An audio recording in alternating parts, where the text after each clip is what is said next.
Hi, Chantal. What did you think of the talk then? Hi, Hugo. I thought it was good once I'd moved seats. Oh, were the people beside you chatting or something? It wasn't that. I went early so that I'd get a seat and not have to stand.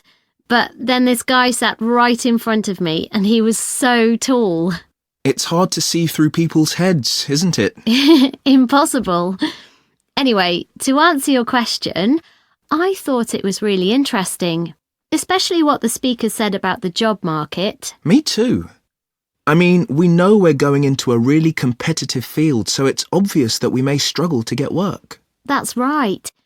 And we know we can't all have that dream job. Yeah, but it looks like there's a whole range of areas of work that we hadn't even thought of, like fashion journalism, for instance. Yeah, I wasn't expecting so many career options.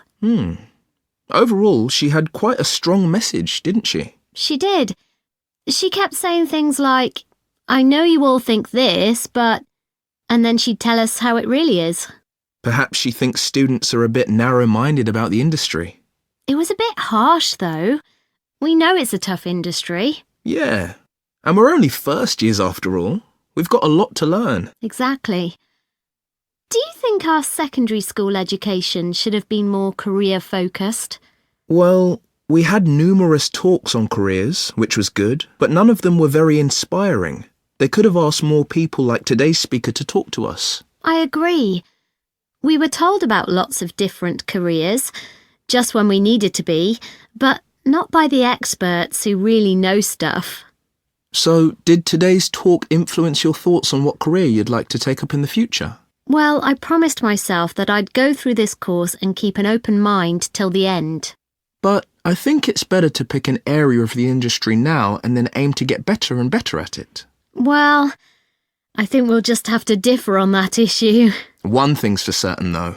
From what she said, we'll be unpaid assistants in the industry for quite a long time.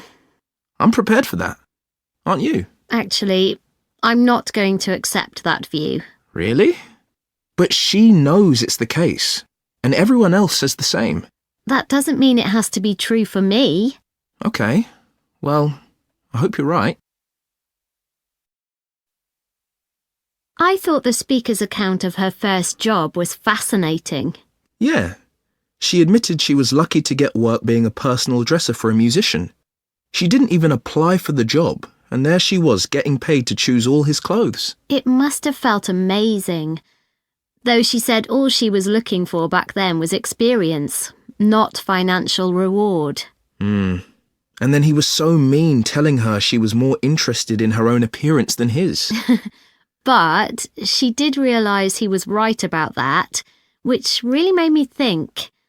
I'm always considering my own clothes, but now I can see you should be focusing on your client. She obviously regretted losing the job. Well, as she said, she should have hidden her negative feelings about him, but she didn't. It was really brave the way she picked herself up and took that job in retail. Fancy working in a shop after that? Yeah, well, she recommended we all do it at some point.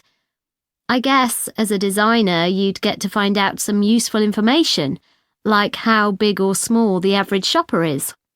I think that's an issue for manufacturers, not designers. However, it would be useful to know if there's a gap in the market, you know?